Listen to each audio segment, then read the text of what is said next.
So I want you to sit back and try to vividly recall the very last time you attempted to learn a completely new skill just to unwind. Oh, that is a dangerous mental exercise. Right. Dare to picture it. Maybe you had an incredibly grueling, mind-numbing week at work. Or perhaps you were just feeling that sudden, unexplainable itch to be creative. We all get that itch. Exactly. And you thought to yourself, you know what? Today is the day. Today is the day I am going to master the delicate art of watercolor painting.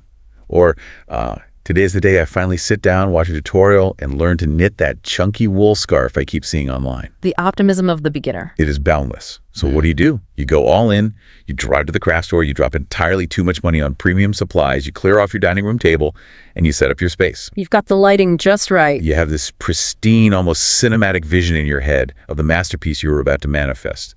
You sit down, you take a deep breath, and then reality violently introduces itself. Because it rarely, if ever, looks like the tutorial does it. Never. Within 20 minutes, there is somehow blue paint on the ceiling. The expensive merino wool yarn is mathematically tangled around the leg of your chair. Your blood pressure is spiking. You are sweating through your shirt, your heart rate is elevated, and what was supposed to be a meditative, relaxing escape from your fast-paced life has suddenly mutated into an absolute comical disaster. It really is a universally humbling experience. We have all been there, every single one of us. And that highly specific, uniquely human cycle of ambition and immediate failure is exactly what we are going to dive into today. And the fascinating undercurrent to all of this, right, is that we willingly keep putting ourselves through it. Yeah, we do. We endure the frustration, the tangled yarn, the paint on the ceiling time and time again, all in the pursuit of what society loosely categorizes as hobbies. We view them as escapes, but often they become these secondary arenas for our own internal struggles with perfectionism. Exactly. And to explore the psychology behind why we do this to ourselves, we have a really brilliant multi-layered document on the table for our deep dive today.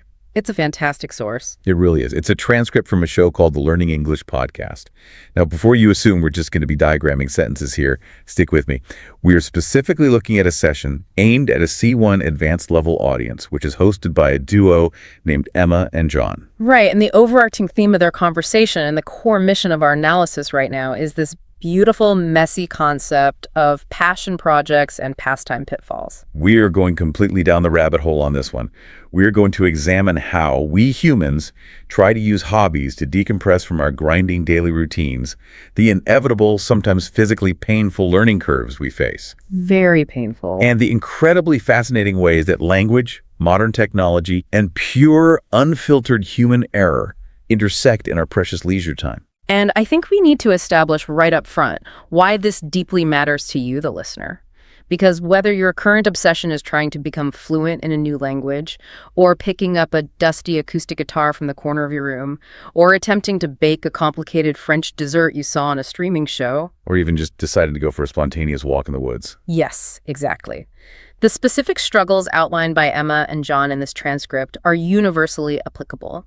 By taking a magnifying glass to the anatomy of their mistakes, by truly understanding the psychological and behavioral traps these two fell into, you can completely re-engineer how you approach your own passions. It isn't just about laughing at someone else's burnt cake. No, it's about understanding the invisible architecture of our own leisure time. So let's just peel back the very first layer of this onion, because the structure of the source material itself is a masterclass in hidden intentions. It really is operating on multiple levels. On its surface, if you were just casually listening, this document reads like a breezy, charming conversation between two friends chatting about their hobbies over coffee. But fundamentally, mechanically, it is a highly calibrated educational tool. Right, because Emma and John are speaking to an audience that is actively trying to master the English language at a C1 level. And for those who might not be familiar with the European framework for languages, C1 isn't just, I know where the bathroom is. Far from it. C1 is advanced. It is that notoriously frustrating plateau where you aren't just memorizing basic vocabulary anymore. You are trying to grasp the nuance, the cultural idioms, the sarcasm, the natural messy flow of how native speakers actually converse in the real world. Emma even explicitly opens their show by stating their goal is to bridge the gap between intermediate understanding and advanced fluency. What's fascinating here is there is this wild inception-level dynamic happening right from the start. Think about the audience listening to Emma and John. They are using a hobby, which is listening to an audio program, to achieve a highly productive, incredibly difficult cognitive goal, which is mastering a complex foreign language. Okay, let's unpack this. Emma actually shines a spotlight on this directly, doesn't she? She does. She says to her audience, listening to podcasts is a hobby too, and our listeners are being incredibly productive by learning English while they listen. It is the ultimate manifestation of the modern multitasking hobby. We are no longer content to simply rest. We feel this latent pressure to optimize our downtime. I am so glad you brought that up because I read that line, incredibly productive by learning English while they listen, and part of me thought, is that actually relaxing? That's a fair question. We've created this culture where even our hobbies need to have a measurable return on investment. But, to their credit, the way Emma and John execute this dual-purpose show is brilliant. They don't just read down a list of vocabulary words in a sterile vacuum. No, they teach entirely by immersion. Exactly. Throughout their banter, they seamlessly weave in these very specific, high-level idioms. They'll transition into the main topic, and Emma will say, let's get into the nitty-gritty. Or John will mention that cooking is a skill that pays dividends. Or he'll admit he is guilty as charged regarding a rumor about his guitar playing. Those aren't accidents. They are carefully placed linguistic stepping stones. And the beauty of teaching this way is that the language itself often mirrors the philosophy of the hobby being discussed. Oh, how so? Take John's use of the phrase pays dividends when talking about learning to cook. That is originally a hard-nosed financial term. It implies an initial, often painful investment of capital that eventually yields a recurring, passive return over a long period of time. That makes perfect sense. By applying a Wall Street term to a domestic hobby like cooking, John is subtly imparting a profound truth about skill acquisition to the listener. You put in the grueling, frustrating, messy work up front, the steep learning curve where you're burning toast and undercooking chicken, and the dividend is the lifelong liberating ability to feed yourself well. It is elegant, but let's be real here. There is another layer to their show that is a little more calculating. The digital elephant in the room. Exactly. Amidst all this charming, high-minded talk about nitty-gritty grammar and the romance of hobbies, Emma and John drop a very explicit, jarring reminder about the digital reality they're operating in. It's a very abrupt shift. John literally stops the flow of the conversation to say, if you enjoy our content and want to support the channel, please smash that like button. It truly helps with the YouTube algorithm. And then he pivots right into asking for subscriptions. Emma immediately backs him up with, sharing is caring. It shatters the illusion of the intimate conversation, doesn't it? It's a sharp left turn. They aren't just having a quaint chat in a void for the love of education. They are actively surviving within the modern attention economy. But it raises a critical point about the nature of our digital leisure time. The hosts of this source text are hyper-aware of the architecture of modern content distribution. They know that to survive as educators in a crowded digital space, they cannot just be good teachers. They must appease the machine. The algorithm is always listening. The algorithm is essentially the invisible, highly demanding third host of their show. But the most revealing, almost manipulative moment of this digital strategy comes at the very tail end of their recording. Oh, the word challenge. Yes. John issues a direct challenge to his audience. He says, if you made it this far into the episode, comment the word guitar so we know you're a true fan. And Emma gleefully chimes in, let's see who stuck around. Okay, I have to push back on this a little bit because when I read that guitar comment, my first instinct was, oh, that's just a fun way to build community. You think it's just harmless engagement? Yeah, like an inside joke for the diehards. Out of all the things they discussed, they pick this specific random word as a secret handshake. Is it really that cynical? Is it truly a trap, or are they just trying to connect with the people who actually care? It can be both, but fundamentally, it functions as a digital litmus test for true engagement. In the brutal landscape of digital content creation, retention is the absolute most valuable metric you can possess. Because People click away so fast. Exactly. People click away after 10 seconds, they get distracted by a text message, they listen while doing the dishes and miss half the conversation. By placing a highly specific, randomized call to action at the very end of a long recording, Emma and John are creating a behavioral filter. Wow. Anyone who scrolls down and actually types the word guitar into the comment section is definitively signaling to the creators, and far more importantly, to the algorithmic overlords, that they have consumed the content in its entirety and are highly engaged. It is a behavioral trap. A necessary one for their digital survival, yes, but a trap nonetheless. That is deeply unsettling when you frame it that way. It should make you reflect on your own daily habits. Think about how much of the content you consume in your own leisure time, the videos you watch to unwind, the articles you read, how much of it is subtly, invisibly shaped by these exact engagement metrics. Probably almost all of it. How often are you, the listener, being quietly tested for your retention without even realizing it? You think you are just relaxing, but you are actually participating in a highly structured data-gathering exercise. It really forces you to look at your own listening and viewing habits through a much more skeptical lens. We are all just rats in the algorithmic maze trying to find the cheese. Well said. But, the massive glaring irony of this entire source text is that while Emma and John's listeners are successfully and productively navigating this complex digital maze to learn English, Emma and John themselves are failing spectacularly at their own offline physical hobbies in the real world. Oh, the failures are magnificent. And I mean spectacularly. I want to pivot to John, because his first anecdote is an absolute masterpiece of self-inflicted disaster. John opens up by claiming that his absolute favorite pastime is culinary experimentation. Pause right there, because the phrasing culinary experimentation is the very first red flag regarding his mindset. Oh, for sure. He doesn't just say he likes making dinner or that he enjoys cooking. He intentionally uses language that elevates his amateur status.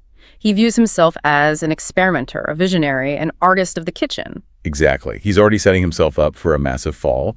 So John, in his infinite wisdom, decides to bypass learning how to make a basic chocolate chip cookie and goes straight for attempting to bake a decadent chocolate gâteau. Just the word decadent sets the stage for something overly ambitious and structurally complicated. It screams hubris. He gets all his premium ingredients lined up on the counter. He specifically notes that he went out of his way to buy premium cocoa. He has the flour, the eggs, everything measured out in little bowls like he's on a television cooking show. The aesthetic is very important to him here. It's all about the aesthetic. And he paints this incredibly vivid, almost cinematic picture of his headspace in that kitchen. He says he was in the zone, blasting jazz music, feeling like a master chef. I want us to really dissect this scene. The jazz playing in the background, the expensive ingredients perfectly staged. He is completely, utterly romanticizing the process before he has even sifted a single ounce of flour. He isn't baking. He is playing the role of a baker. He is drowning in a false sense of mastery. Psychologists often refer to a variation of this as the Dunning-Kruger effect, where people with limited competence in a specific domain greatly overestimate their abilities. And we see that everywhere now. It is a remarkably common psychological pitfall when we approach a new passion project in the modern era.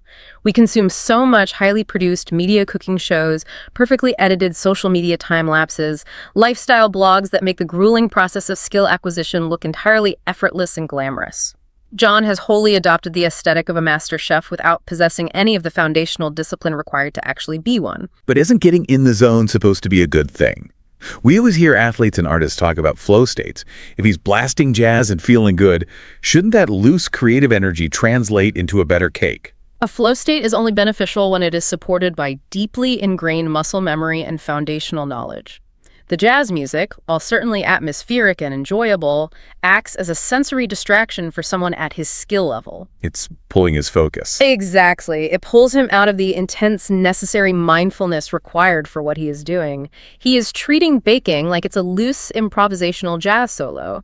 But baking, unlike throwing together a savory stew where you can adjust seasonings on the fly, is an exact, unforgiving science. It requires absolute precision, chemical balance, and focused attention. And that catastrophic lack of focused attention leads us right to the climax of his story. In his wild enthusiasm, feeling the rhythm of the jazz, feeling the spirit of a Parisian pastry chef flowing through his veins, he blindly grabs a jar of white powder from his pantry. Here we go. He doesn't read a label. He certainly doesn't taste a pinch of it. He doesn't verify anything. He just assumes it's sugar. Because in his romanticized vision, why wouldn't it be? He proceeds to dump 2 entire cupfuls of this white powder directly into his cake batter. It's hard to even fathom. 2 cupfuls. And as you can guess, it wasn't sugar, it was salt. The sheer volume of the mistake is what makes it so breathtaking. A pinch of salt enhances chocolate. 2 cupfuls, 16 ounces of salt, is a massive structural quantity. It's a pound of salt. It completely alters the fundamental chemical composition of the batter. It goes from being a foodstuff to a highly saline chemical compound. He literally refers to it in the text as a saline disaster. But here's the kicker. He doesn't realize it while he's mixing. He bakes the entire thing. The dedication to the mistake is impressive. He pulls this gorgeous, dark, premium cocoa gâteau out of the oven. He probably let it cool, maybe even dusted it with powdered sugar.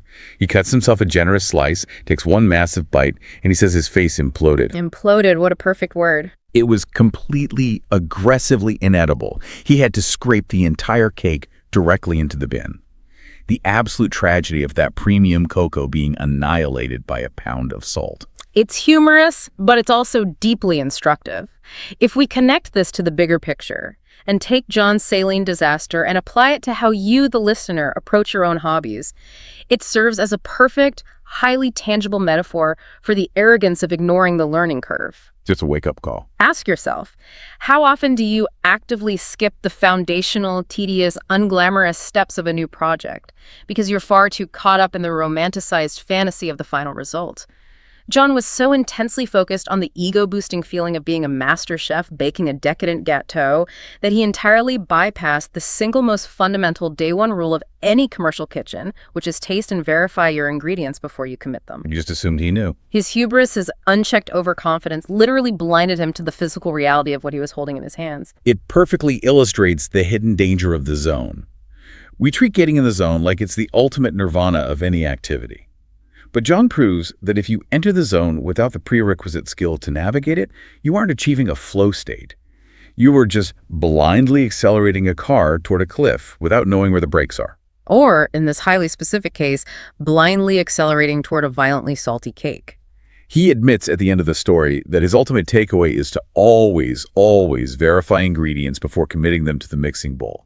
But my goodness, that is a lesson learned the hard, expensive, disgusting way. Truly. Now, while John's culinary failure was entirely a self-inflicted product of his own arrogance and sensory distraction, Emma brings a story to the table that comes from a completely different universe. Her pitfall wasn't caused by hubris. It was an act of technological betrayal. Yes, Emma's experience is fascinating because it highlights a completely different facet of how we interact with modern hobbies. She reveals that she has recently taken up amateur photography. And the detail that immediately jumped out at me is her choice of gear. She explicitly states in the transcript, "I don't have a DSLR or any high-end equipment. I just utilize the capabilities of my smartphone." Which is very common today. She notes that the cameras built into these phones are phenomenal nowadays. I think this is such a crucial point to pause on regarding how hobbies have culturally evolved. The financial barrier to entry has been almost completely obliterated. You don't need to spend $3,000 on specialized glass lenses and camera bodies to legitimately consider yourself a photographer anymore. The tool to create high-definition art is already sitting in your pocket. That democratization of art is a profound societal shift. It allows literally anyone with a modern phone to actively engage with the world visually and artistically. But, as Emma quickly discovers, relying on a multi-purpose, battery-draining communication device as your primary artistic tool introduces a very unique, very modern set of vulnerabilities. Let's set the scene for her disaster, because the contrast with John's kitchen chaos is striking. Emma is drawn to nature photography. She decides to take a quiet, solitary stroll through the local botanical gardens on a Saturday evening. This sounds lovely. She mentions specifically that the lighting was exquisite, what photographers reverently refer to as golden hour. The best time to shoot. For anyone who might not be deep into photography, golden hour is that incredibly brief, magical window of time just after sunrise or just before sunset. The sun is low on the horizon, so the daylight has to travel through more of the Earth's atmosphere, making the light softer, warmer, redder, and it creates these long, dramatic, beautiful shadows. It is the absolute holy grail of natural lighting. The perfect conditions. So the stage is perfectly set. The botanical gardens are quiet. The lighting is pristine.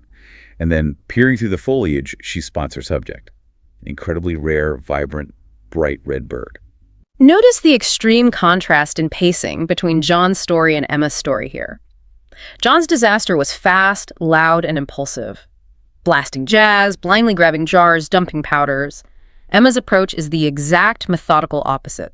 She describes in painstaking detail how she spent a full 10 minutes creeping closer to this elusive bird. 10 minutes? She is moving inch by agonizing inch, calculating every footstep so as not to snap a twig and startle it. I can literally feel the physical tension of that stalk as she describes it. Imagine 10 full minutes of holding your breath, freezing every time the wind rustles the leaves, keeping your eyes completely locked on this tiny, erratic, bright red target. It's suspenseful just hearing about it. Even John interrupts her story in the transcript because the secondhand suspense is getting to him, blurting out, "The anticipation is killing me." So Emma finally, painstakingly, gets into the perfect position. The bird hasn't noticed her. She slowly raises her smartphone.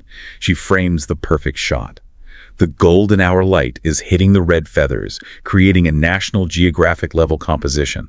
Her thumb is hovering right over the digital shutter button on her screen. She is milliseconds away from capturing the ultimate prize of her new hobby. And then the screen goes completely, instantly black. Oh no. Her battery dies. It is a devastating, crushing anticlimax. The irony is so thick you could cut it with a knife. She has the perfect rare subject, the perfect fleeting lighting, the perfect hard-earned framing, and it is all rendered entirely meaningless by a dead piece of lithium-ion technology. It's heartbreaking. The exact same pocket-sized tool that democratized the hobby for her, that made it possible for her to be a photographer in the first place, is the exact same tool that brutally failed her at the single most critical moment. She admits in the text that she was absolutely devastated for a split second. But here's where the story takes a turn that I found genuinely moving, and where Emma shows a level of emotional maturity that, frankly, I am not sure I would have possessed in that moment. Most people would be furious. I would have been furious and might have thrown my phone into the nearest decorative pond. But instead of raging against the dying of the battery, she just stood there. She lowered the dead phone, she watched the red bird flutter around the branches, and then she watched it fly away. And she came to a profound realization. She tells John, "I realize that sometimes you just have to enjoy the moment with your eyes, not the lens." This is, without a doubt, the most profound philosophical takeaway tucked inside this entire source text. Emma is touching on a massive underlying tension that defines modern digital life. It's the constant, exhausting conflict between retaining a personal memory and capturing a digital JPEG. Yes. I want us to really dig our heels into that concept. Retaining the memory versus capturing the JPEG. Because my instinct, and I think the instinct of most people listening, is to say, if I don't have a picture of the rare red bird, did it even happen? I want the proof. You want the receipt for the experience. Exactly. I want to be able to pull it up on my phone a year later and show my friends. If I rely purely on my memory, the details fade. The JPEG is permanent. Doesn't the lack of a photo fundamentally isolate her experience? Doesn't she lose something by not capturing it?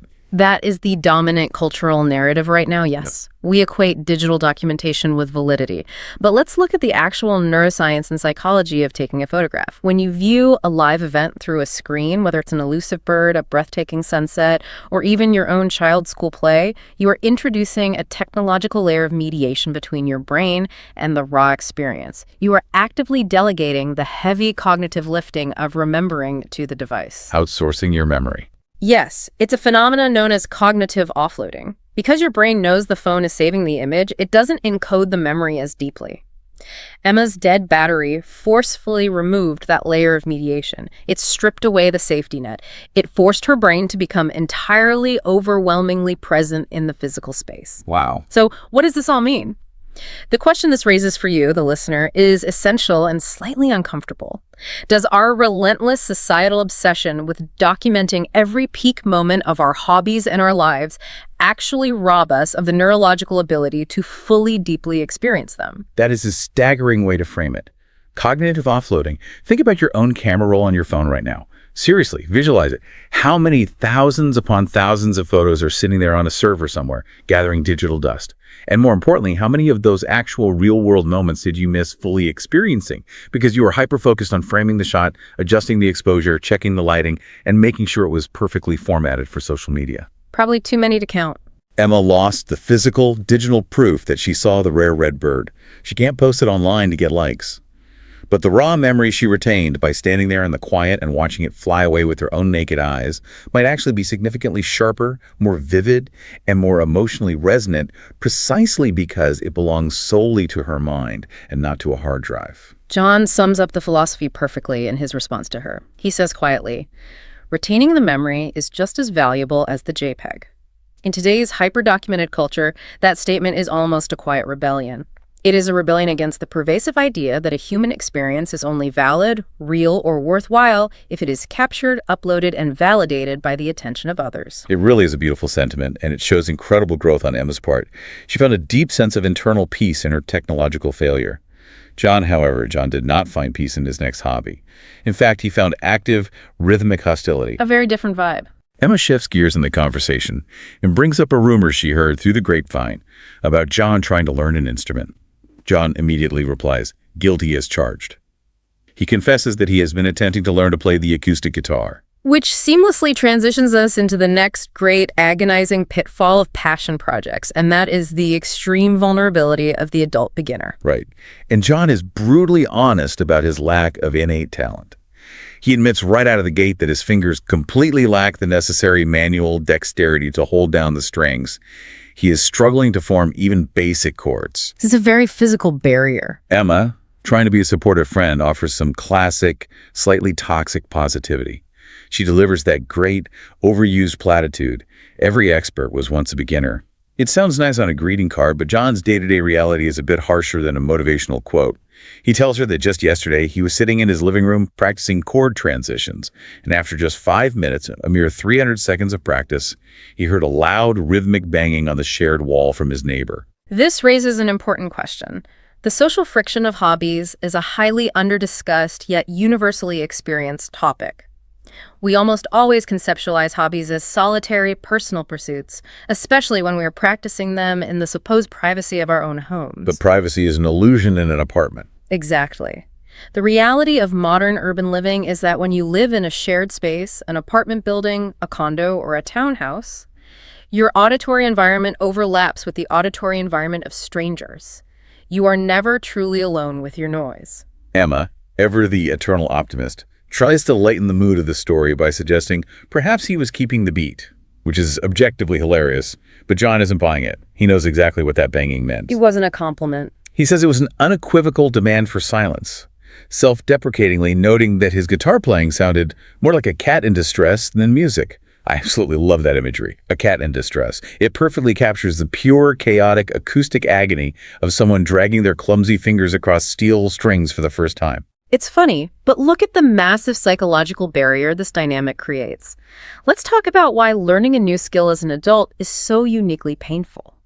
When children learn an instrument, they have no ego about sounding bad. They expect to sound bad. Kids don't care at all. But when you are a fully formed adult, competent in your career and your daily life, the process of becoming a beginner again requires an immense, uncomfortable amount of vulnerability. You are suddenly terrible at something. You make glaring mistakes. Your brain understands what the music should sound like, but your hands refuse to cooperate. The disconnect is maddening. And with an acoustic instrument like a guitar, your mistakes are not private, internal thoughts. They are loud, they are public, they vibrate through the floorboards, and they are inherently embarrassing.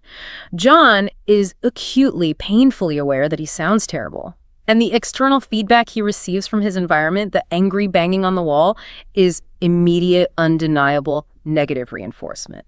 Think about the sheer force of will it takes to pick that guitar back up the next day.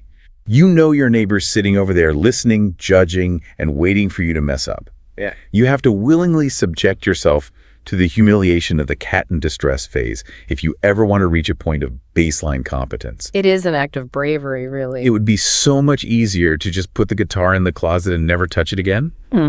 But John acknowledges the reality of the situation. Despite the banging wall, despite the bruised ego, he tells Emma, perseverance is key. It is a remarkable and stark contrast to his earlier baking experience with the gâteau. With the chocolate cake, he went in assuming he was an expert, skipped the basics, and failed spectacularly because of pure hubris. Right, the arrogant chef. But with the acoustic guitar, he is fully aware he is a novice, he completely accepts the public humiliation of his ineptitude, and he actively resolves to persevere through the friction. It shows a fascinating arc of personal growth in his approach to learning and failing. Though, to be entirely fair to John, while the guitar incident was a minor, funny, ego-bruising embarrassment, his very next attempt at a hobby escalated into a genuine, adrenaline-pumping, life-threatening survival situation. It really escalated quickly. Later in the transcript, Emma asks him if he does any physical activities to unwind. John explained that he isn't really into competitive team sports, but he is an avid walker. He loves trekking. Emma responds warmly, saying that walking is highly underrated and calls it a deeply meditative practice. The juxtaposition between Emma's calm expectation of what this hobby entails and John's chaotic reality is striking. Emma views walking in nature as a safe, peaceful, meditative decompression from the modern world. John, however, manages to weaponize a simple walk and turn it into a full-blown existential crisis. He certainly does. He responds to her by saying, "It is meditative, usually, unless you cool a John and get completely lost." He then recounts a harrowing story from a few weeks prior. He decides, on a whim, to go off the beaten path in a very large, dense forest. And here, folks, is where we see the grand return of John's signature crepe-ruining hubris. The hubris returns. He wanders off the marked trail into this massive wild environment, completely and utterly convinced that he inherently possesses a strong internal compass. Ah, the mythical internal compass. It is perhaps the greatest, most pervasive delusion of the modern urbanized human being. We all think we have it. We spend our entire lives navigating highly structured grid systems, reading street signs, and blindly following turn-by-turn satellite navigation voices in our cars. Yet, for some inexplicable reason, we harbor this deep, primal fantasy that if we are ever dropped into the untamed wilderness, our dormant, ancient hunter-gatherer instincts will suddenly activate, overriding our reliance on technology and intuitively guide us true north. It is such a common delusion. Emma, to her credit, immediately spots the glaring flaw in his adventurous plan. She interrupts his story to guess no map. And John sheepishly confirms, no physical map, and crucially, he lost the GPS signal on his smartphone. The ultimate modern nightmare. So he is out there, miles off the trail, blindly trusting his gut feeling. And then, the environment slowly begins to turn on him. He describes the afternoon sun beginning to set, the shadows getting longer and more distorted, and then he drops this incredibly chilling line. Every tree started looking identical. That specific phrase, every tree started looking identical, is a brilliant articulation of the precise psychological shift from leisurely exploration to primal panic. It really captures that feeling of dread. Let's break down why that happens. When you are safe, when you know where your car is, nature is beautiful. It is full of variety, texture, and wonder. You notice the different bark, the leaves, the light. But when the realization of being lost sets in, your brain's threat detection systems override your aesthetic appreciation. Nature suddenly becomes a monolith. It turns hostile. Exactly. It ceases to be a forest and becomes a hostile, unreadable maze. The lack of distinct, recognizable landmarks strips away your spatial awareness entirely. The brain panics because it cannot build a mental map. He admits in the transcript that genuine panic started to set in. And it is terrifying if you really put yourself in his shoes. Imagine the temperature dropping as the sun dips below the canopy, the light fading to gray, the woods getting quieter, and the crushing realization dawning on him that his vaunted internal compass is a complete fabrication. He was utterly defenseless. He is genuinely stranded. He went out for a meditative, relaxing Sunday walk to decompress and ended up starring in his own personal survival thriller. If we look closely at John's behavioral patterns across this transcript, this terrifying forest experience is perfectly, almost eerily parallel to his disastrous baking experience. In both scenarios, he ventured into a complex, unforgiving environment, the chemistry of the kitchen and the geography of the wilderness, with extreme, unearned overconfidence and absolutely zero backup plan. He learned nothing from the cake. In the kitchen, he had no foundational knowledge of baking science and refused to taste his ingredients. In the forest, he brought no physical map, relying entirely on a fragile digital crutch, his GPS, which failed him. It is a deeply fascinating character study on how humans approach the unknown. We assume immense competence in areas where we have absolutely none, simply because we lack the experience to understand how dangerous our ignorance actually is. But as with all things John does, the resolution to his terrifying life-or-death ordeal is pure, unadulterated comedy. Emma asks him, probably with bated breath, how he managed to find his way back to civilization. She's likely expecting some incredible survivalist tale of him using the North Star, or following the flow of a river, or building a lean-to shelter. A hero's journey. Right. But John reveals that his ultimate savior in the dark woods was a golden retriever. A friendly, domesticated house pet. It is the ultimate immediate deflator of his rugged wilderness explorer self-image. I cannot get over the visual of this. John is standing there in the gloom, heart-pounding, sweating, contemplating his own demise, and suddenly this golden retriever just comes bounding joyfully out of the bushes. Tail wagging. It's perfectly happy, completely unbothered by the terrifying woods, and it is closely followed by its owner, who is casually holding a flashlight. And the owner takes one look at this panicked, disheveled, lost man standing in the darkening forest and simply asks him one single word: disoriented. The politeness and understatement of that specific question is brilliant. The owner knows John is lost, John knows he is lost, but by asking if he is disoriented, the owner politely offers John a social lifeline. It saves face. It gives him a way to save a tiny microscopic shred of his dignity. He isn't hopelessly lost, utterly incompetent, and fearing for his life. He is simply a bit disoriented. It's a beautifully empathetic human interaction. John says he desperately tried to play it cool, to act like he was just taking a pause. But eventually, the reality of the setting sun forced his hand. He had to completely swallow his pride, admit defeat, and meekly follow the happy dog and the flashlight owner back to the parking lot. He survived the ordeal, but his ego definitely took a massive, well-deserved hit. A slice of humble pie instead of chocolate gâteau. After he finishes the story, Emma jokes that his list of hobbies includes baking salty cakes, terrorizing his neighbors with a guitar, and getting hopelessly lost in the woods. She calls his lifestyle dangerous. John laughs it off and attempts to reframe his sheer incompetence as being adventurous. That reframing is actually a crucial, highly necessary coping mechanism for anyone navigating the pitfalls of passion projects. We absolutely have to be able to laugh at our own ineptitude. You have to, or you'd just cry. If John couldn't look back and laugh at the absurdity of the saline cake, the banging neighbor, or the golden retriever rescue, the psychological weight of those failures would be crushing. He would likely never attempt to learn a new hobby again. Humor is the shock absorber for a bruised ego. Okay, after all that intense stress, the loud, out-of-tune guitars, the ruined, salty food, and the near-death experiences in the wilderness, I think we all need something truly soothing to bring our heart rates down. And Emma provides exactly that with the discussion of our final hobby, which takes place on a very safe, stationary, and blessedly quiet balcony. A nice change of pace. Emma reveals to John that she has recently taken up urban gardening.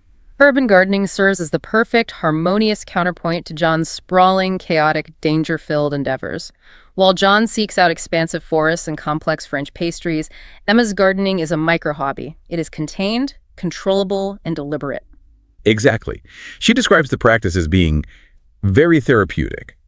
She doesn't have a massive, sprawling plot of arable land in the country. She just has her small apartment balcony. And she is growing a very modest, manageable collection of plants, some basil, some mint, and what she specifically affectionately describes as a very resilient cactus. I love that description. I absolutely love that she highlights the resilience of the cactus. By calling it resilient, it implies that maybe she isn't the perfect, flawless gardener yet. It suggests that perhaps the cactus is surviving out of sheer stubbornness despite her care, rather than thriving because of it. Yeah. It's a very humble, endearing admission of her own learning curve. But look at the deeper psychology of what she's doing out on that balcony. In a fast-paced, highly digitized world where our daily work is often entirely abstract moving data from one spreadsheet to another, and our leisure time is heavily dominated by glowing screens and algorithmic demands, as we discussed extensively earlier, urban gardening offers a profound antidote. It grounds you. Watching a tangible, living, biological organism physically grow under your direct, daily care provides an immense sense of psychological grounding. It satisfies a very ancient, very basic human need to nurture life. You cannot swipe or double tap a plant to make it grow faster. It forces you to operate on nature's timeline, not the internet's timeline. She takes this nurturing aspect a step further, too, which I found fascinating. She admits to John that she is a green thumb in training and confesses that she actually talks out loud to her plants while she waters them. A classic gardener trait. She initially tries to defend this seemingly eccentric behavior by citing scientific studies she has read. She argues that the carbon dioxide we exhale when we speak directly onto the leaves actually helps the plants photosynthesize and grow faster. But then she drops the science excuse and admits the real, highly relatable, deeply human reason she does it. She says, plus it's nice to have someone to talk to who doesn't interrupt. That single line is incredibly revealing about the true nature of why we need decompression. Think about it. We are constantly, relentlessly bombarded by communication in our daily lives. Emails, text messages, phone calls, social media alerts, meetings, family demands.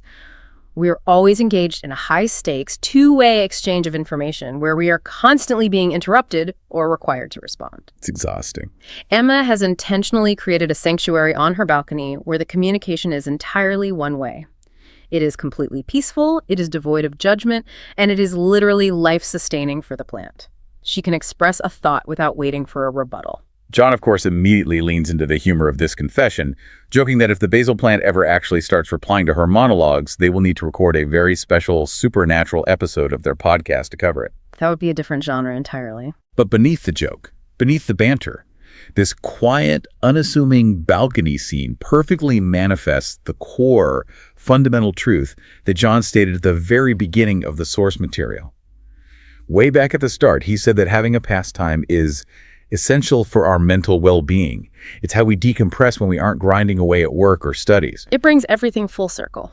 Emma's small, quiet balcony garden isn't about producing a massive agricultural crop to feed her entire family. Just like John's painful guitar playing isn't about preparing for a sold-out stadium tour. It is simply purely about the act of doing it. And that ultimately is in the vital connective tissue that binds all of these disparate stories together. From the C1 English learners using this very audio as a productive, multitasking hobby, to the sheer, blinding hubris of substituting a pound of salt for sugar in a decadent gâteau, to the heartbreak and unexpected piece of a dead smartphone battery during the golden hour, and the primal, ego-destroying panic of getting hopelessly lost in a suburban forest. It's quite the journey. The true value of the passion project does not lie in the perfection of the output. Right. It's not about the flawless chocolate cake. It's not about the perfectly framed, highly like JPEG of the red bird. It's not about strumming a chord progression without a single buzzing string. The value is entirely, 100% in the act itself. The clumsy stumbles, the embarrassing mistakes, the steep learning curves, the banging neighbors, these are the nitty-gritty of the human experience. When you, the listener, bravely attempt something entirely new and you fail at it, you are not wasting your precious time. You are actively, tangibly engaging with your own capacity to grow. It's all part of the process. Whether your new hobby ultimately results in a dead, unresilient cactus, a formal noise complaint from an angry neighbor, or a beautiful, uncaptured private memory of a bird taking flight in the golden hour, the mere act of stepping away from the daily digitized grind to try something simply for the sake of trying is a massive victory in itself. It's all about giving yourself the grace and the permission to be a beginner again, to willingly be the cat in distress. Because the alternative, staying perfectly safe, perfectly competent, and perfectly bored, means never trying anything new at all. And as we finally wrap up this massive deep dive into the fascinating world of passion projects and pastime pitfalls, I want to leave you, the listener, with one final, provocative thought to mull over during your next quiet moment.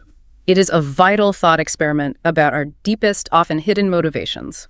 We spent a lot of time analyzing Emma's profound realization at the botanical garden, her forced choice to enjoy the rare bird solely with her eyes instead of her camera lens after her battery died.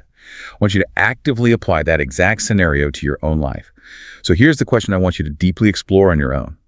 If you woke up tomorrow and every single recording device you owned, your smartphone, your DSLR camera, your audio recorders, and every single one of your social media accounts, if all of them suddenly permanently vanished, how would your relationship with your current passions change? Would the passion survive the silence? Would you still bother to paint or bake complex cakes or hike to scenic overlooks with the exact same intensity if you absolutely knew you could no longer capture the result or share it with anyone else for validation? Would you engage with those hobbies more deeply, sinking into them for your own pure, private, unmediated enjoyment? Or would you find, uncomfortably, that without an audience to perceive you, you lose interest entirely? Think about what truly, honestly drives your passions. Keep learning, keep stumbling, keep verifying your ingredients, and we will see you on the next deep dive. Okay, let's unpack this. Welcome, everyone, to another deep dive. Glad to be here for this one. Yeah, if you are joining us today, you are probably someone who loves to learn, someone who is intensely curious about the world, Right? and someone who appreciates that Sometimes the most profound insights come from the absolute most unassuming places. Which is exactly what we have today. Exactly. We're looking at a conversation today between two people named Emma and John. And on the surface, their dynamic is built entirely around language. Yeah, they host a platform for C1 advanced English learners. Right, so the ostensible goal of their exchange, the reason they're recording, is to help people master complex vocabulary. Which, naturally raises the question of what we're doing analyzing a conversation meant for language learners. Exactly. Why are we doing a deep dive on a vocabulary lesson? Because I want to push past the mechanics of what they're doing, the framework they use discussing words like wanderlust, serendipity, and the concept of a lingua franca.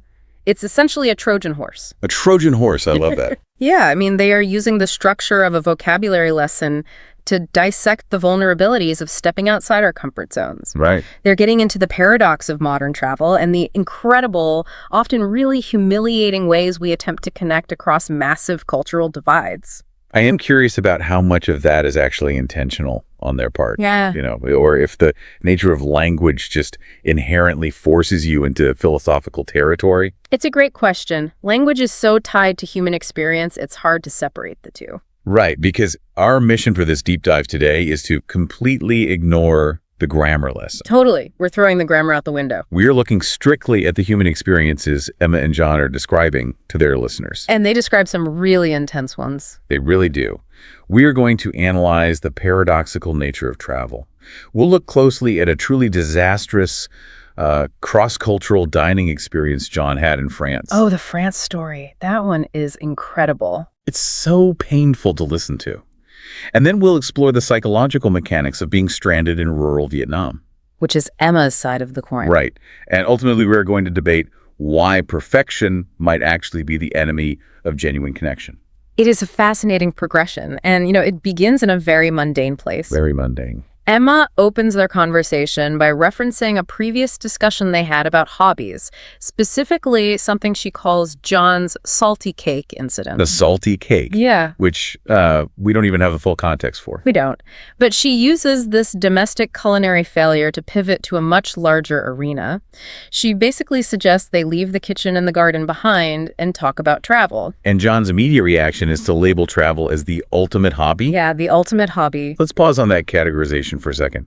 Because labeling travel as a hobby feels, incredibly reductive to me. Productive how? Well, when we think of traditional hobbies, baking, gardening, maybe building model airplanes, these are highly controlled, sterilized environments. Sure, they're safe. Exactly. If John messes up a cake, what is the actual consequence? He ruins dessert. Right. He ruins dessert, he throws the salty cake in the trash, he orders a pizza, and he moves on with his evening. The stakes are incredibly low. It's physical safety, his financial stability, his fundamental comfort.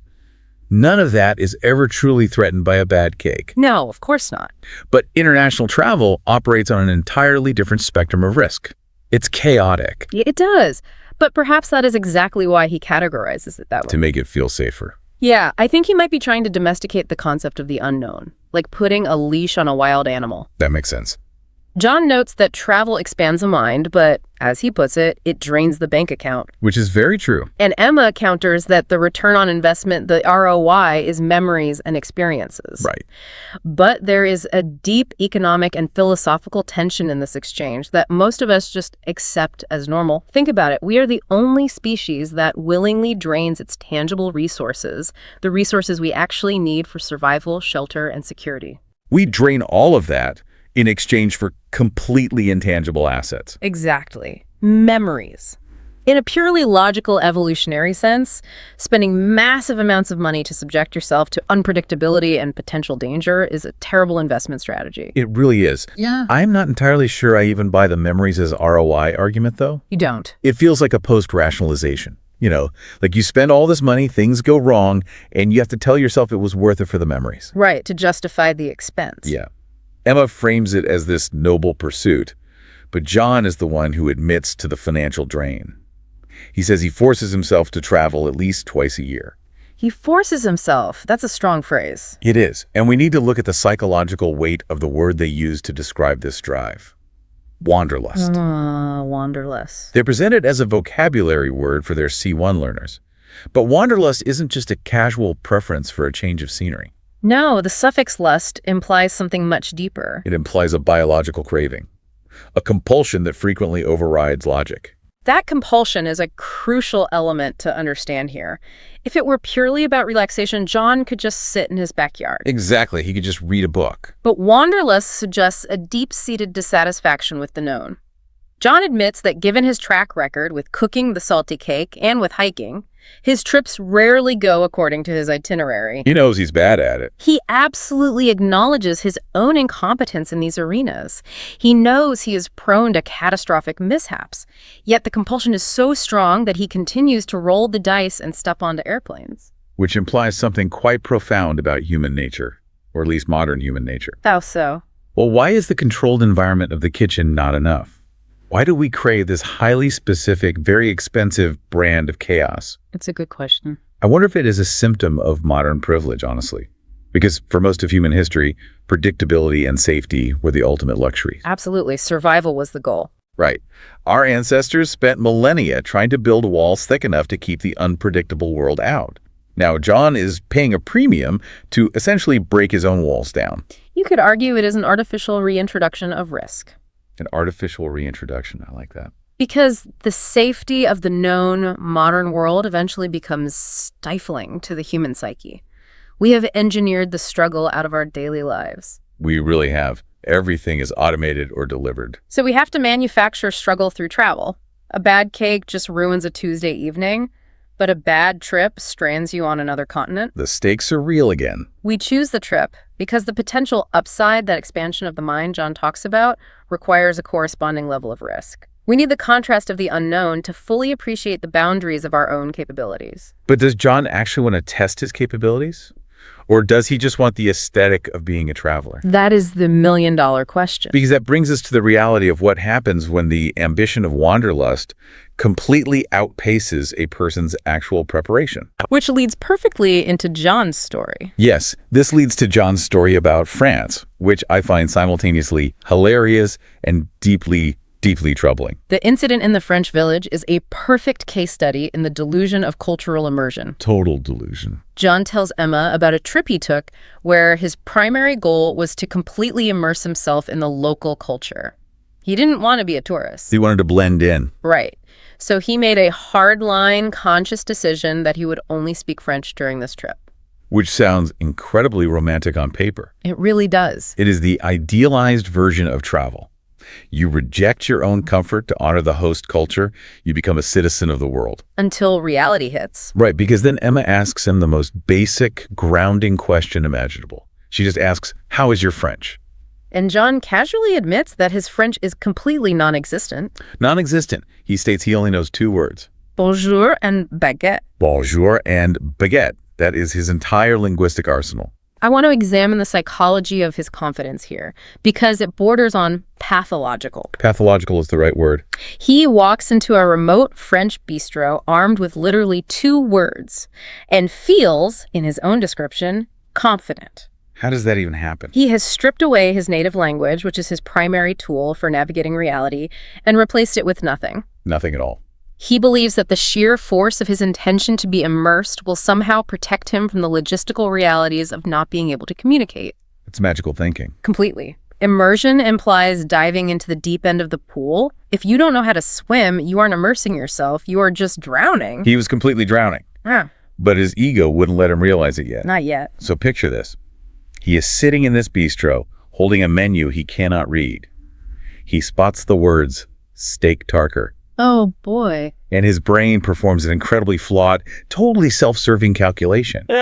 He recognizes the word steak. And he stops thinking right there. Exactly. He projects his entire cultural understanding of that word. A hot, grilled piece of beef, probably with a side of potatoes, maybe some steak sauce onto the French menu. A very American or British expectation. Right. So he points confidently at the menu, summons the waiter, and waits for his comforting hot meal. The act of pointing is universally understood. Right. Anyone can point. But it is also an act of blind command when you don't understand the context. Emma's reaction when he tells the story is so telling. She knows immediately. She says she knows exactly where this is going, because anyone familiar with French cuisine knows that steak tartare is entirely raw, minced beef. Entirely raw. But John is oblivious. He has constructed a reality based on his own unmet expectations, and he is about to have that reality absolutely shattered. I try to put myself in his shoes at that exact moment the plate is set down. It must have been quite a shock. He is sitting there expecting the smell of charcoal and cooked fat. And instead, the waiter presents him with a mound of cold, raw meat. And the detail he adds makes it so much worse. Oh, egg. Yes. He says it arrived with a raw egg yolk sitting right on top, just staring back at me. The visual of that raw egg is such a potent metaphor. It really is. It is the unblinking eye of reality confronting his delusion of control. It is the absolute collapse of his constructed narrative. He wanted to be the sophisticated global citizen seamlessly navigating a foreign culture. The guy who only speaks French in France. Exactly. And in an instant, he is reduced to a confused outsider staring at a plate of raw protein. This collision of expectation and reality is the purest, most visceral manifestation of culture shock. That's a great point, because Emma and John discuss culture shock as a concept for their listeners. But they usually frame it differently. Right. Usually we frame culture shock as something atmospheric, like the noise of a new city, or misunderstanding a complex social greeting, or the subway system being confusing. But John's culture shock was incredibly specific. It was localized entirely on his dinner plate. Let's push on the concept of culture shock for a moment, actually. Is it the culture that is shocking, or is it just our own arrogance rebounding on us? Oh, that's interesting. Because John's shock wasn't a result of the French bistro doing something wrong or aggressive. Not at all. They did exactly what they were supposed to do. They delivered exactly what was printed on the menu. They prepared it exactly according to their culinary traditions. It was probably a delicious steak tartare. Probably. The shock was entirely a product of his rigid expectations and his complete lack of a linguistic safety net. That is a critical distinction to make. The environment is neutral. The shock is completely internal. Right. It is the sudden realization that your internal map does not match the external territory. But what happens next in John's story is where we see the most fascinating aspect of human sociology. This is the craziest part to me. Faced with a plate of raw meat and a raw egg, what does he do? He eats it. He eats it. He actually eats the whole thing. Mhm. And we have to ask why. It certainly wasn't a sudden awakening of his palate. Definitely not. He explicitly admits to Emma that he ate the raw meat simply because he didn't want to be rude. Consider the hierarchy of human instincts battling inside him in that exact moment. A literal biological battle. On a deeply biological, evolutionary level, the human brain is wired to feel revulsion toward raw meat, particularly when expecting cooked food. Right, it's dangerous. It is a primal survival mechanism designed to protect us from pathogens, parasites, and foodborne illnesses. Your body is screaming at you to reject the potential hazard. Danger, danger. Yet, the fear of social embarrassment, the fear of losing face in front of a waiter he will likely never see again in his entire life, completely overrode millions of years of evolutionary biology. That is deeply unsettling when you really think about it. It shows how powerful social conditioning is. The social pressure of conformity is so intensely powerful that a person will willingly consume a biological hazard just to avoid an awkward interaction. He was willing to risk severe gastrointestinal distress to maintain the fragile illusion that he belonged in that bistro. Just to pretend he wasn't a tourist who made a mistake. It speaks to how deeply we crave social acceptance, even in environments where we are objectively outsiders. It is a remarkable testament to the power of ego. Because to send the dish back would require an admission of failure. He would have to admit he didn't know what he was doing. It would require him to use his non-existent French to explain his ignorance. It would break the spell of immersion completely. So he internalizes the discomfort instead. He swallows his pride right along with the raw egg. And when he recounts the story to Emma, he tries to salvage some dignity. How does he try to spin it? By claiming it was an acquired taste. An acquired taste.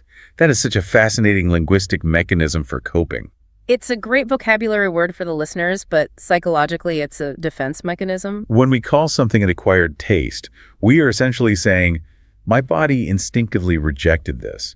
But through repeated exposure, I forced my brain to tolerate it until it became a habit. Exactly.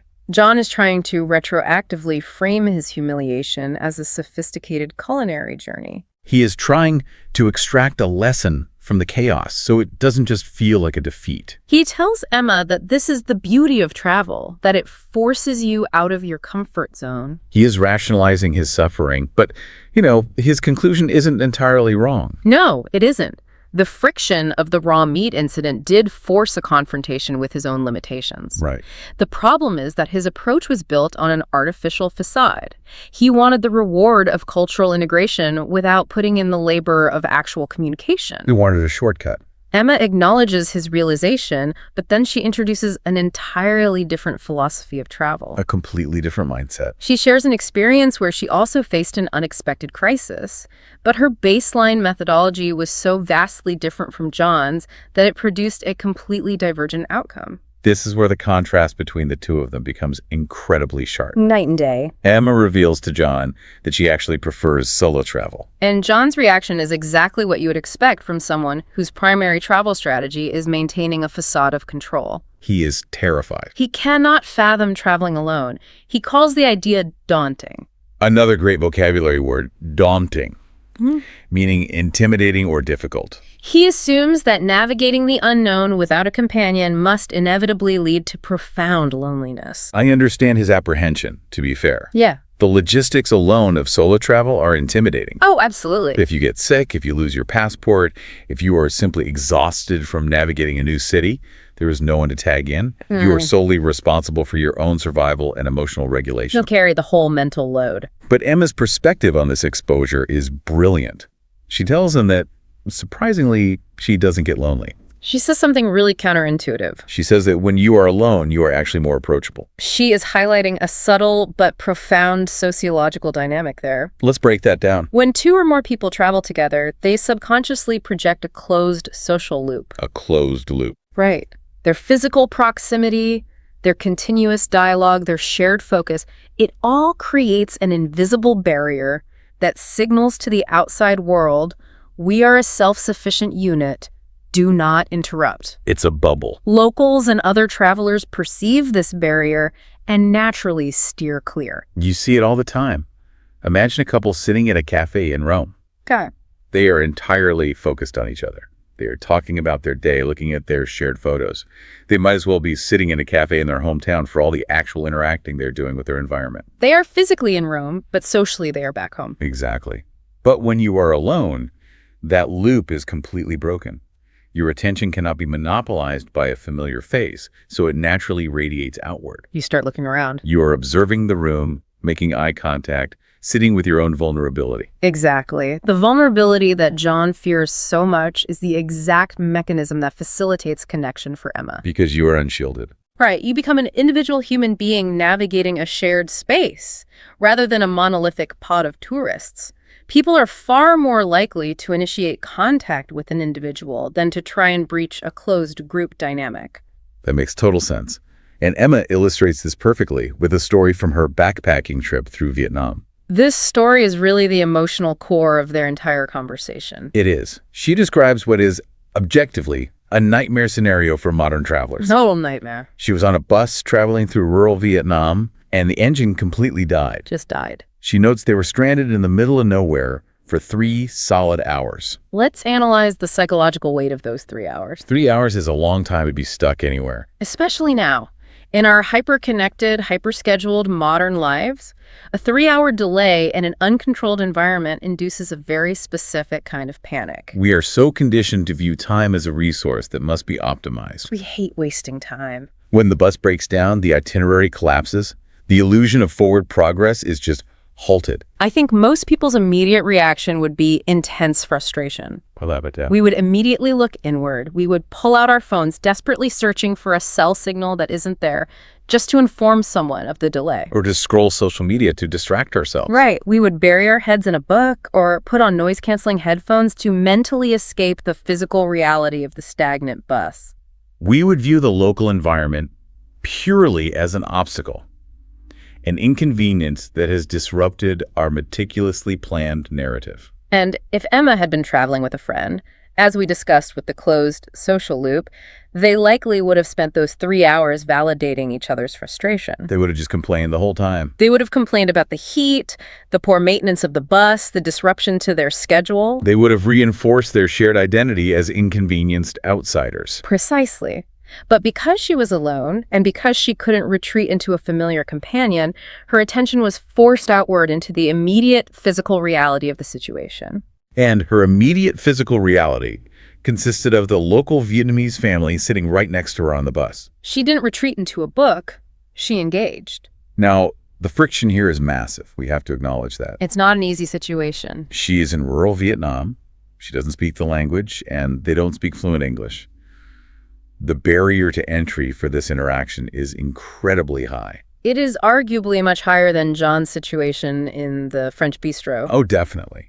But her approach is the exact opposite of his. John tried to bulldoze his way through the barrier with unwarranted confidence and a refusal to acknowledge his limitations. Bonjour, give me the steak. Right. But Emma embraces the limitation.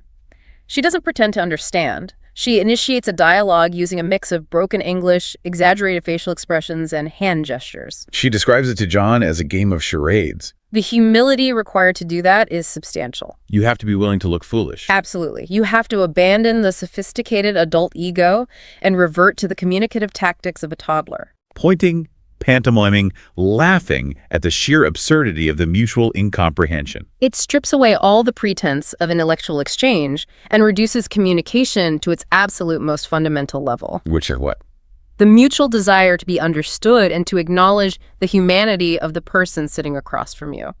It is an exercise in radical vulnerability. It really is. And the outcome of this sustained, clumsy effort is beautiful. After hours of this improvised charades, the local family opens up their own provisions and shares their food with her. They break bread together on a disabled bus in the middle of nowhere. Emma frames this entire sequence of events as a moment of pure serendipity. Serendipity, another key vocabulary word they teach in the episode. Serendipity is a concept we throw around a lot, usually to describe blind luck or a happy coincidence, like finding a $20 bill on the sidewalk. Right. But listening to Emma's story, I am forced to reevaluate that definition. How so? If she had been looking at her phone or complaining to a friend or radiating frustration, that family would never have engaged with her. They would have left her alone. The breakdown of the bus was chance, yes, but the connection was not. Serendipity in this context looks less like a lottery ticket, more like a highly cultivated mindset. I agree completely. Serendipity requires an environment of chance, but it demands an architecture of patience and openness to manifest into anything meaningful. An architecture of patience. I love the way you phrase that. John even remarks that she handles the unexpected much better than he does. He admits he likely would have panicked in that situation. He definitely would have panicked. And Emma's response is deeply practical. She says travel teaches you patience. It forces it on you. She had developed the capacity to sit with the discomfort of the delay and the awkwardness of the language barrier. And that capacity transformed a mechanical failure into a profound human connection. The contrast is honestly devastating for John's approach. It really exposes the flaws in his method. John's ego and rigidity bought him isolation and a plate of raw meat, while Emma's humility and flexibility bought her a shared meal and a profound memory. This contrast leads them to a critical realization about the mechanics of global connection. They conclude that English, despite its complexities, functions as a global passport. John emphasizes to the listener that even if your English isn't perfect, it operates as the lingua franca of the world. Lingua franca. The term lingua franca is historically fascinating. What does it actually mean? It refers to a bridge language, a third language adopted by speakers of two different native tongues to facilitate trade or communication. So if I speak Spanish and you speak Mandarin, we might use English to do business. Exactly. It is a functional tool. It doesn't belong to either party in the exchange. It is neutral ground. John and Emma are asserting that English currently occupies that neutral ground on a global scale. But I find a massive, almost hilarious paradox in this conclusion. The paradox of the whole podcast. Let's remember the context of the source material. This is a platform for C1 advanced English learners. The highest level of proficiency. The entire premise of Emma and John's business is to drill complex vocabulary, refine grammar, and push students toward absolute linguistic mastery. They're literally in the business of selling fluency. Yet, the moral of their conversation completely undermines that premise. It does. It absolutely shatters the mythology of fluency. Emma states explicitly, "You don't need to be fluent to make a connection. You just need to be willing to try." This is a radical departure from the traditional academic approach to language learning. Academics usually paralyze students with the fear of error. Language is frequently taught as a rigid system of data transfer. The assumption is that if the grammar is imperfect, the data is corrupted, and the communication fails. We see that paralysis all the time. People refuse to speak a new language because they cannot recall the precise verb conjugation, or they are terrified of mispronouncing a vowel. They prioritize the integrity of the language over the act of connection. John, in the French restaurant, is the ultimate example of this. He was so paralyzed by the need to appear seamlessly integrated that he refused to ask a single clarifying question about his order. He couldn't even point and say cooked. No. His desire for perfection, or at least the illusion of it, literally cost him his dinner.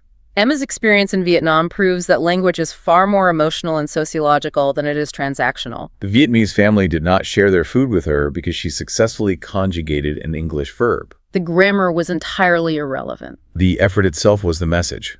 The willingness to step onto the bridge of the lingua franca, even clumsily, even resorting to charades, is a massive social signal. It communicates respect. It says, "I value you enough to look foolish trying to reach you." That is a profound shift in perspective for a language learner. The imperfection isn't a barrier to connection. The imperfection is the connection. The shared struggle to understand each other creates a bond that flawless, sterile fluency could never achieve. Emma gets a brilliant, lighthearted jab in John regarding this too. Oh, I loved that part. She tells him, "You just need to be willing to try. Just maybe check the dictionary before ordering steak in France." It is a perfect moment of levity to release the tension of the philosophical deep dive they just went on. John takes it well, acknowledging that he will never live the raw meat incident down. Never. It summarizes their two distinct methodologies perfectly. But what happens next is where they turn this philosophical framework outward. Right. They don't just leave these insights hanging in the air, they directly engage their audience, asking them to apply these concepts to their own lives. They pivot straight to audience interaction. John asks the listeners to share their biggest experience with culture shock, asking if they have ever been somewhere and seen something that completely surprised them. And Emma, recognizing that not everyone has the privilege of extensive global travel, offers an alternative prompt. She asks the audience to name their ultimate dream destination, the one place they're dying to visit. And John provides 3 very specific, evocative suggestions to prime the audience's imagination. He asks, is it the pyramids of Egypt, the streets of Tokyo, or maybe the mountains of Peru? Now, we need to analyze why he chose those 3 specific locations. They're definitely not arbitrary points on a globe. Not at all. They represent distinct, almost archetypal categories of the human desire to explore. They map perfectly onto the different psychological drivers of wanderlust we discussed earlier. Let's break those down individually. First, the pyramids of Egypt. Okay. When someone says their dream destination is the pyramids, what are they actually looking for? It isn't just about looking at large stone structures. Exactly. It represents a profound desire to connect with antiquity. It is a journey backward through time. You are standing in the presence of monumental human endeavor that has survived millennia. It is about confronting the sheer scale of history. Feeling your own smallness in the timeline of human existence. It is wanderlust driven by a need for historical context. Contrast that completely with the streets of Tokyo. Tokyo is a whole different beast. Tokyo represents the absolute apex of hypermodernity. It is a vision of the future occurring in the present. The density, the neon, the dizzying pace of technological integration into daily life. The highly structured but overwhelmingly fast social choreography. If Egypt is a journey into the deep past, Tokyo is a journey into an accelerated, highly stylized future. The culture shock someone seeks in Tokyo is the shock of overwhelming sensory input and societal complexity. And then you have the mountains of Peru. This is an entirely different vector again. It strips away both ancient architecture and modern urbanity. Peru, in this context, represents the confrontation with raw, untamed nature. It is about the physical body challenging the elements, perhaps hiking the Inca Trail to Machu Picchu. The appeal here isn't sociological, it is biological and spiritual. It is seeking the sublime in the natural world. It is wanderlust driven by a need to test one's physical endurance and find awe in geography rather than human constructs. So by offering Egypt, Tokyo, and Peru, John is effectively asking his audience a much deeper question. He's asking, what specific flavor of the unknown do you crave? Do you want to be humbled by the weight of history, overwhelmed by the velocity of modern culture, or tested by the scale of the natural world?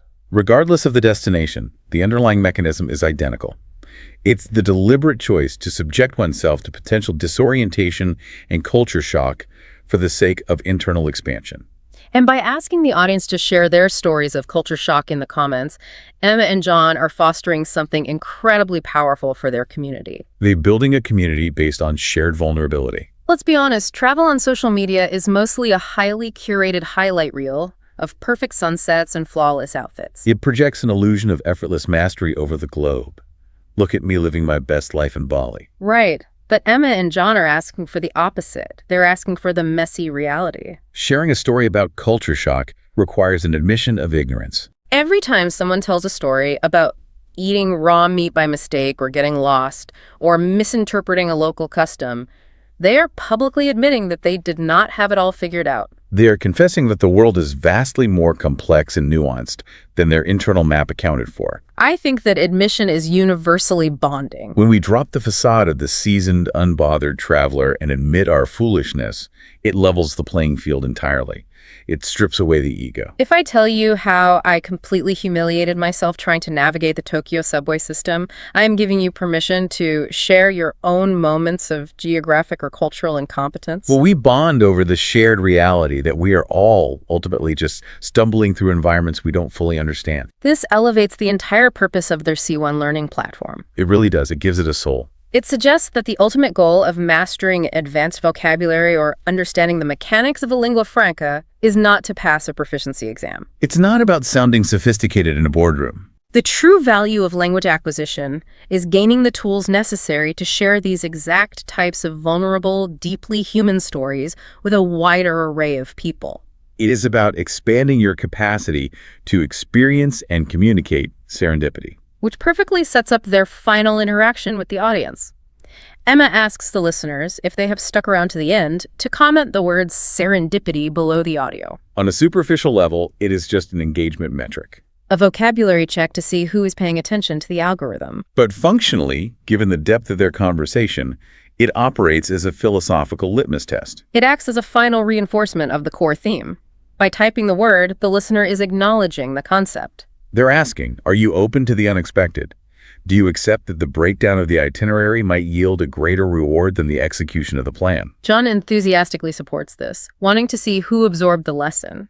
Emma then summarizes what she calls the roller coaster of their conversation, touching on the salty cakes, the raw steaks, and the broken down buses. And John delivers the final thesis statement of their entire exchange. He says, learning English, it's not just grammar rules, it's about sharing stories. It is the perfect distillation of everything they discussed. The vocabulary, the grammar, the syntax is all just scaffolding. The shared human experience, the vulnerable stories of connection and failure, that is the building itself. They sign off with standard pleasantries, wishing their audience safe travels, and the source conversation concludes. It is a remarkable journey from a trivial complaint about a baking failure to a profound philosophy of human interaction. It really is. If we synthesize the major themes, we see that wanderlust is fundamentally an exercise in managing the chaos we willingly invite into our lives. We trade our financial resources and our physical comfort for the unknown. And the reality of that unknown is entirely dependent on our mindset. If we approach it with rigid expectations and an ego desperate to maintain control, the unknown manifests as a terrifying plate of raw meat in a French bistro. We isolate ourselves through our own pride. But if we approach the unknown with humility, if we accept our vulnerability and our limitations, that same chaos manifests as a broken-down bus in Vietnam that blossoms into a shared meal with strangers. The true value of stepping outside the comfort zone is learning that the most powerful lingua franca isn't English or French or Vietnamese. The ultimate lingua franca is the willingness to try, to fail, and to connect through that shared imperfection. I think that is the perfect synthesis. But as we wrap up our own deep dive into their conversation, I want to present a final thought experiment for you, the listener. Something to push the boundaries of what we've discussed today. We have spent an hour dissecting culture shock as an external phenomenon. The disorientation of being subjected to an unfamiliar culture abroad. The shock of the French bistro, or the rural Vietnamese highway. We view it as a symptom of moving through geography. Let's push on that. What is the alternative? Think about the mechanics of a truly transformative journey. You go abroad, you experience the disorientation, you embrace the serendipity, you share the stories. You expand your mind, just as John theorized. But eventually the journey ends. You pack your bags, you get on a plane, and you return home. Return to the controlled environment, back to the kitchen and the garden. Precisely. Imagine the exact moment you walk through your front door. The physical space of your home is entirely static. It is identical to the way you left it. The streets outside are the same, the social customs are the same, the language is your native tongue, the food is predictable. The environment has not shifted a single inch. But you, the traveler, have been fundamentally altered. The raw steaks and the broken-down buses have rewired your internal landscape. You have absorbed new paradigms of existence. I see where this is going, and it is a slightly terrifying thought. The thought experiment is this. If the external environment remains completely static and predictable, but your internal landscape has drastically expanded and shifted, Does the ultimate, most profoundly disorienting culture shock actually happen the moment you sit down in your own living room? that is heavy. Reverse culture shock. It is the sudden, isolating realization that you no longer perfectly fit into the shape you left behind. You have outgrown your own walls. The safety you originally paid to escape is now suffocating in an entirely new way because you know how vast the world outside it actually is. It implies that the physical journey is only the catalyst. The real psychological processing, the true shock, doesn't begin until the suitcase is unpacked. It suggests that true wanderlust is a chronic condition. Once the mind is expanded by the chaos of the world, it cannot comfortably shrink back to its original dimensions. The living room becomes the foreign environment. What an incredible paradigm shift to end on. It reframes the entire concept of returning home. It means the work of integration never really stops. It never stops. Thank you to everyone for joining us on this deep dive today. We hope we have given you a substantial amount to reflect on. Whether you are actively planning your next expedition to the pyramids of Egypt, or you are simply trying to navigate the complex, beautiful chaos of your everyday life. Remember to challenge your own expectations, embrace the awkwardness of imperfect connections, and whatever you do, always leave a little room in the itinerary for serendipity. We will catch you on the next deep dive.